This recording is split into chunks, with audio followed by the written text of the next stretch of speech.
আসসালামু আলাইকুম। আজকে আপনাদের সামনে একটি মজার ক্লাস নিয়ে হাজির হয়েছি। আজকে আমরা ভার্ব শিখব। ভার্ব খুবই গুরুত্বপূর্ণ একটা বাক্যে, কারণ আমাদের দেহে যেমন রক্ত ছাড়া আমরা বাঁচব না, তেমনই একটা সেন্টেন্সে ভার্ব খুবই জরুরি। ভার্ব ছাড়া আপনি কোনো সেন্টেন্সে গঠন করতে যে আপনি অ্যাপ্রোপ্রিয়েট সেন্টেন্স মানে ফুল সেন্টেন্স আপনি তৈরি করতে পারবেন না। আমরা একটা সেন্টেন্সের একটা সেন্টেন্স যদি শুদ্ধ হতে চায় তা তিনটা বৈশিষ্ট্য লাগে: আকাঙ্ক্ষা, আসক্তি, যোগ্যতা। এই তিনটা যখনই মেনটেন করব তখনই কিন্তু আমার ভার্ব প্রয়োজন হবে। আমরা আজকে একটা ভার্ব দিয়ে আমরা শত শত বাক্য তৈরি করতে পারবো। আমরা বাক্য তৈরি করতে পারি না, কারণ আমরা কি ভার্বের অর্থ জানি না। এই কারণে আমরা এই বাক্য তৈরি করতে পারি না। আমি আজকে আপনাদেরকে আলোচনা করব ড্রিঙ্ক দিয়ে। ড্রিঙ্ক মানে কি বলেন তো? পান করা। একটা ভার্বের কত রকম ব্যবহার হয়, কি কি জায়গাতে ব্যবহার হয়, এটা আমি আপনাদেরকে দেখাবো। আর আপনারা যদি নতুন হয়ে থাকেন তাহলে অবশ্যই আমার চ্যানেলটি সাবস্ক্রাইব করুন। আমি ভার্বের প্রায় 250টা ভার্ব আমি আপনাদেরকে আলোচনা করে দেখাবো যে একটা ভার্ব দিয়ে কীভাবে শত শত বাক্য তৈরি করা যায়। তো আমরা স্টার্ট করি যে একটা ভার্বের কত রকম হয়। তাহলে একটা হচ্ছে প্রেজেন্টে আমরা দেখতে পাই ড্রিঙ্ক ব্যবহার হয়। প্রেজেন্ট টেন্সে present form drink, drinks, to drink. Drink, drinks, to drink, এটা হচ্ছে প্রেজেন্টের। ড্রিঙ্কিং ভার্বের সাথে আইএনজি, ড্র্যাঙ্ক, ড্রাঙ্ক। এটা হচ্ছে ড্র্যাঙ্কটা হচ্ছে পাস্ট ফর্ম, ড্রাঙ্কটা হচ্ছে পাস্ট পার্টিসিপল ফর্ম। তাহলে আমরা এখন এক্সাম্পলের মাধ্যমে এই ড্রিঙ্কের ব্যবহারগুলো আমরা দেখব। আমি পানি পান করি, আমির ইংলিশ জানি, পানির ইংলিশ জানি, কিন্তু যখনই বলা হয় আচ্ছা বলেন তো আমি নদীর পানি পান করেছিলাম, তখন কিন্তু আমাদের কি আর ভয় হয়ে যায়, তখন আমরা কিন্তু আর পারি না। কিন্তু আজকে যদি আপনারা ক্লাসটি প্রথম থেকে শেষ পর্যন্ত দেখেন এবং খাতাতে তুলেন, আশা করি আপনারা এই ড্রিঙ্কে ভার্ব সম্পর্কে আপনাদের অনেকটি বাক্য আপনারা তৈরি করার অ্যাবিলিটি অর্জন করবেন। তাহলে আমি পানি পান করি, এটা হচ্ছে প্রেজেন্ট ইনডিফিনিট টেন্সের উদাহরণ। প্রেজেন্ট ইনডিফিনিট টেন্সের গঠন হচ্ছে সাবজেক্ট প্লাস ভার্বের প্রেজেন্ট ফর্ম প্লাস হচ্ছে অবজেক্ট। তাহলে ড্রিঙ্ক হচ্ছে প্রেজেন্ট ফর্ম। তাহলে আমির ইংলিশ কি বলেন তো? আমির ইংলিশ হচ্ছে আই, আমরা এটা সবাই জানি। তাহলে আই, তারপরে ভার্বের প্রেজেন্ট ফর্ম, তাহলে পান করা ইংলিশ হচ্ছে কি? ড্রিঙ্ক। কি পান করি? পানি, তাহলে লিখলাম কি? ওয়াটার। এবার দেখেন একটা বাক্য হলো, আমি আর একবার দেখেন তাহলে তোমরা পানি পান করো, তাহলে ইউ ড্রিঙ্ক ওয়াটার। আমি চা পান করি, আই ড্রিঙ্ক টি, তাহলে ওয়াটারের জায়গাতে আমি কি লাগাবো? টি লাগাবো। তাহলে যদি আমি কি লাগাই? আই ড্রিঙ্ক টি, তাহলে আমি চা পান করি। আই ড্রিঙ্ক কফি, আমি কফি পান করি। আই ড্রিঙ্ক মিল্ক, আমি দুধ পান করি। আই ড্রিঙ্ক হানি, আমি মধু পান করি। আমি যদি বলি গাভীর দুধ পান করি, তাহলে আমরা কি বলবো? I drink milk of cow. তাহলে দেখেন এই ড্রিঙ্কটা দেখেন, আমি আদার্স ওয়ার্ডগুলো চেঞ্জ করে আমি কিন্তু দেখেন ভার্ব কিন্তু ওটাই আছে। আমি কি ভার্ব কিন্তু চেঞ্জ করিনি। আমি যদি ভার্ব না জানি তাহলে এইগুলোর অর্থ কিন্তু আমি করতে পারবো না। দেখেন এই জন্য মাস্ট হলো কি, দেখেন সবগুলো চেঞ্জ হলো কিন্তু ড্রিঙ্কটা কিন্তু আর চেঞ্জ করার কোনো দরকার হয়নি। ড্রিঙ্ক মানে পান করা। তাহলে I drink milk of cow, আমি কি গরুর দুধ পান করি। তাহলে তুমি গরুর দুধ পান করো, তাহলে আয়ের যাতে কি লাগাবো? উই লাগালে সেন্টেন্স আর একটা বাড়িয়ে গেল। সে গরুর দুধ পান করে, তাহলে আমরা কি লিখবো তখন? হি, আর ভার্বের সাথে এস বা ইয়েস লাগাইতে হয়, কারণ subject third person singular number হয়, তাহলে ভার্বের সাথে এস বা ইয়েস। তাহলে রহিম গরুর দুধ পান করে, তাহলে আমরা কি এই যে এখানে কি লিখবো? রহিম লিখবো। দেখেন তো শুধুমাত্র আমি কি চেঞ্জ করলাম বলেন তো? আমি সাবজেক্টটা চেঞ্জ করলাম। কি চেঞ্জ করলাম বলেন? আমি অন্য কিছু কি চেঞ্জ করেছি কি? না, শুধু সাবজেক্টটা চেঞ্জ করার কারণে আমার একটা সেন্টেন্স আর একটা তৈরি হয়ে গেল। তারপরে আমরা দুধ পান করি, তাহলে উই ড্রিঙ্ক কি? Milk. We drink coffee, we drink tree. এভাবে আমরা একটা ভার্ব দিয়ে একাধিক সেন্টেন্স আমরা বানাইতে পারবো। এবার দেখেন তাহলে এগুলো প্রেজেন্ট ইনডিফিনিট। আবার যদি আমি বলি কি যে আমি পানি পান করছি, যদি আমি বলি কি আমি পানি পান করছি, তখন এটা কোন টেন্স হয়ে গেল? Present continuous. তখন দেখেন তাহলে নিয়ম হলো আমি পানি পান করছি, তাহলে লিখবো কি আই অ্যাম, এখন কি লিখবে ভার্বের সাথে আইএনজি, কারণ প্রেজেন্ট কন্টিনিউয়াস টেন্সের গঠন হচ্ছে সাবজেক্ট প্লাস অ্যামিজার প্লাস ভার্বের সাথে আইএনজি প্লাস হচ্ছে অবজেক্ট।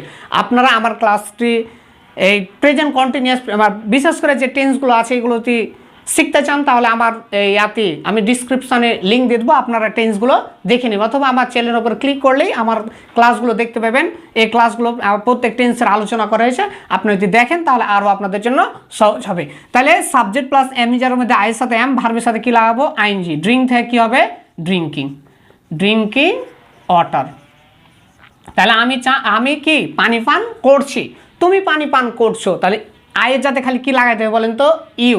আর এখানে এমের জায়গাতে আর, তাহলে এখানে কি আয়ের যাতে ইউ লাগাবো, তাহলে ইউ আর ড্রিঙ্কিং ওয়াটার। আমি নদীর পানি পান করছি, তাহলে I am drinking water of কি লাগাবো? রিভার। আমি নদীর পানি পান করছি। দেখেন ভার্ব কিন্তু ঠিকই আছে, কিন্তু আমি একটু খালি লাগার কারণেই আমার সেন্টেন্স আর একটা সেন্টেন্স তৈরি করে ফেলছি। তাহলে এইভাবে কিন্তু একটা ভার্ব দিয়ে আপনি কি করতে পারবেন? শত শত বাক্য আপনি খুব সহজেই তৈরি করতে পারবেন। তারপর যদি আমি বলি কি যে আমি পানি পান করেছি, আমি চা পান করেছি মানে প্রেজেন্ট পারফেক্টে, তখন আপনাকে লিখতে হবে কি যে আই হ্যাভ কি লিখতে হবে? ড্রাঙ্ক লিখতে হবে, মানে ভার্বের past participle form I have drunk water. দেখেন আমি এখনই কতগুলো সেন্টেন্স বানাইতে পারলাম। এভাবে আপনারা কিন্তু সাবজেক্ট অবজেক্ট চেঞ্জ করে আরও একাধিক সেন্টেন্স আপনারা বানাতে পারবেন। তুমি পানি পান করেছো, তাহলে কি you have drunk water, you have drunk water. সে পানি পান করেছে, তাহলে হলো কি হি হ্যাজ, কি লাগাবো? He has drunk water. আমরা পানি পান করেছি, তাহলে উই হ্যাভ ড্রাঙ্ক ওয়াটার। ঠিক আছে না? তোমরা পানি পান করেছো, ইউ হ্যাভ ড্রাঙ্ক ওয়াটার। দেখেন কত সহজ। এইগুলো আমরা যদি ভার্ব পারি তাহলে কিন্তু একাধিক সাবজেক্ট অবজেক্ট লাগিয়েই আমরা একাধিক সেন্টেন্স আমরা বানাইতে পারবো। এবার দেখেন তারা চা পান করলো, তারা চা পান করলো, এটা হচ্ছে পাস্ট ইনডিফিনিট আছে। পাস্ট ইনডিফিনিটের গঠন কি? সাবজেক্ট প্লাস ভার্বের পাস্ট ফর্ম প্লাস হচ্ছে অবজেক্ট। তাহলে তারা হচ্ছে কি? তারা ইংলিশ কি বলেন তো? দে। তাহলে পাস্ট ফর্ম, তাহলে ড্র্যাঙ্ক হচ্ছে কি ফর্ম?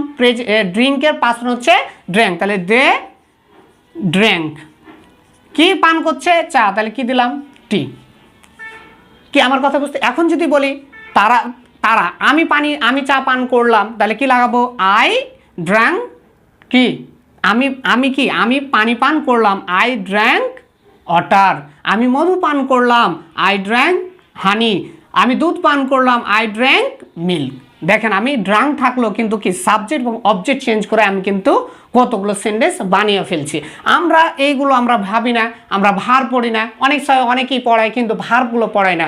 ভার্ব না পড়ার কারণে সেন্টেন্স কিন্তু করতে পারে না। আমরা নিয়ম জানি যে প্রেজেন্ট কন্টিনিউয়াসের গঠন এটা, প্রেজেন্ট পারফেক্টের গঠন এটা, পাস্ট ইনডিফিনিটের পাস্ট কন্টিনিউয়াস গঠন পারি, কিন্তু সেন্টেন্স দেয় কিন্তু ভুল করে দিই। যে ভার্ব আর পারি না তখন সাবজেক্ট অবজেক্ট মানে একাধিক মানে একটা গোজামিল তৈরি করে ফেলি।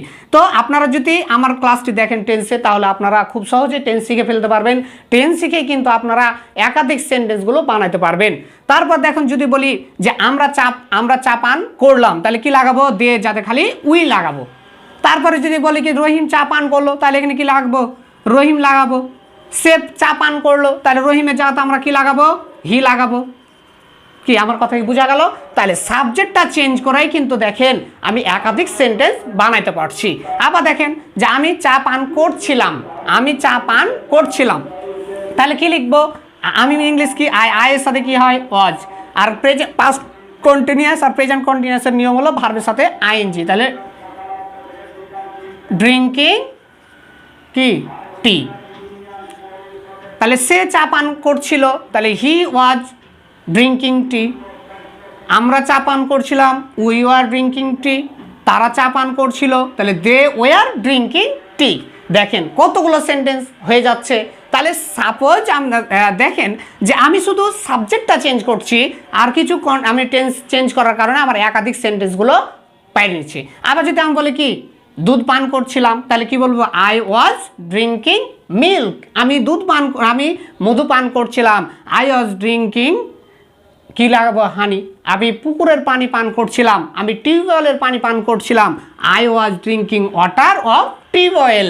দেখেন তো, তাহলে এর মানে হলো অফ মানে কি এর, টি বলের, এভাবে আমরা কি নাউনের আগে অফ লাগিয়ে সেন্টেন্স।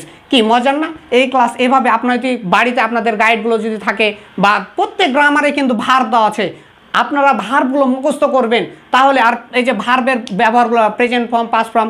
এখন যদি বলি আমি চা পান করতে চাই, আমি চা পান করতে চাই, তাহলে কি লিখবো? আই ওয়ান্ট, আমি চা পান করতে চাই, I want to drink tea. কি সহজ না? তাহলে ওয়ান্ট মানে কি চাওয়া, ওয়ান্ট টু ড্রিঙ্ক, এই যে আমি বলেছিলাম টু প্লাস ভার্বের প্রেজেন্ট ফর্ম লাগবে, কিন্তু এটা হচ্ছে ইনফিনিটিভ ভার্ব, টু প্লাস ভার্বের প্রেজেন্ট ফর্ম। ঠিক আছে না? আমি চা পান করতে চেয়েছিলাম, তাই I wanted to drink tea লাগাবো, তাহলে হয়ে গেল। তারপরে আমি চা পান করেছিলাম, তাহলে আই হ্যাড কি লাগাবো? ড্রাঙ্ক টি। মানে হচ্ছে এটা হচ্ছে প্রেজেন্ট পারফেক্ট, প্রেজেন্ট না sorry past perfect. Past perfect গঠন কি? সাবজেক্ট, সাহায্যকারী ভার্ব হলো হ্যাড, মূল ভার্বের পাস্ট পার্টিসিপল ফর্ম প্লাস হচ্ছে অবজেক্ট। এইভাবে কিন্তু একাধিক সেন্টেন্স আমি বানাতে পারবো। কি দিয়া বলেন তো? ড্রাঙ্ক দিয়া। খালি কি সাবজেক্ট এবং অবজেক্টটা চেঞ্জ করব। এবার আমরা দুধ পান করব, এটা কিসে আছে? ফিউচারে, মানে বেন থাকলে এটা ফিউচারে হয়। তাহলে আমরা ইংলিশ কি বলেন তো? উই। আর ফিউচার ইনডিফিনিটের গঠন হচ্ছে সাবজেক্ট প্লাস সেল অথবা উইল, ভার্বের প্রেজেন্ট ফর্ম প্লাস হচ্ছে অবজেক্ট। উইয়ের সাথে আমরা সেল দিব, এখানে উইল দিলে হয়, কারণ বর্তমান সময়ে তো সেল ব্যবহার হয় না, উইলই ব্যবহার হয়। তারপরও আই আর উইয়ের ক্ষেত্রে সেল ব্যবহার হয়, বাকি সব ক্ষেত্রে উইল, কিন্তু উইল দিলেই হয়ে যাবে, কোনো সমস্যা নাই। উই সেল, তাহলে হলো কি? ড্রিঙ্ক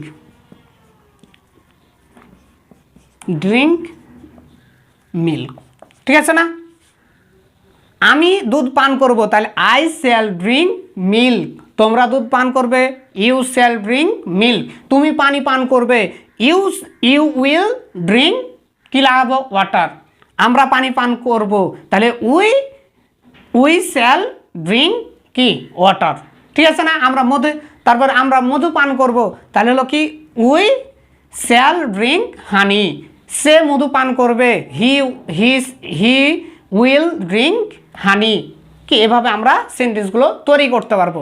তাহলে তারপরে দেখেন, এভাবে কিন্তু আমরা সাবজেক্ট এবং অবজেক্ট চেঞ্জ করে আমরা কিন্তু সেন্টেন্সগুলো বানাতে পারবো। এখন যদি বলি যে আমি সমুদ্রের পানি পান করব, সমুদ্রের পানি পান করব, এটা কি কঠিন না? কঠিন না। কিন্তু কেন কঠিন না? কারণ আমির ইংলিশ কি? আই, আর এটা মানে ফিউচার ইনডিফিনিট আছে, ওই জন্য আইয়ের সাথে কি ব্যবহার করব? সেল। আর পান করা ইংলিশ কি? ড্রিঙ্ক কি? ড্রিঙ্ক পানি, তাহলে ওয়াটার অফ সি। তাহলে আমি সমুদ্রের পানি পান করব, তুমি সমুদ্রের পানি পান করবে, you will drink water of sea. আমরা সমুদ্রের পানি পান করব, we shall drink water of sea. সে নদীর পানি পান করবে, তাহলে he will drink water of river. দেখেন কত সহজ। আপনারা যদি এভাবে প্র্যাকটিস করতে থাকেন, কি বেশ কিছুদিনের মধ্যেই আপনারা কিন্তু এই ভার্বের ব্যবহারগুলো শিখে নেবেন। আপনাকে প্রেজেন্ট ফর্ম, ভার্বের past form, past participle form, ভার্বের সাথে আইএনজি মানে জিরান যেটা বলি আমরা, জিরান পার্টিসিপল। আবার কি হয়? টু প্লাস ভার্বের মানে ইনফিনিটিভ আছে, ভার্ব আছে, এটা আপনাদেরকে শিখতে হবে। আপনারা বারবার আপনারা যদি বেশি বেশি করে ভার্বগুলো মুখস্থ করতে পারেন, তাহলে খুব সহজে আপনারা সেন্টেন্সগুলো তৈরি করতে পারবেন। আশা করি আমার ক্লাসটা যদি ভালো লেগে থাকেন, তাহলে অবশ্যই আমার চ্যানেলটি সাবস্ক্রাইব করবেন। সবাইকে ধন্যবাদ। আসসালামু আলাইকুম ওয়া রাহমাতুল্লাহ।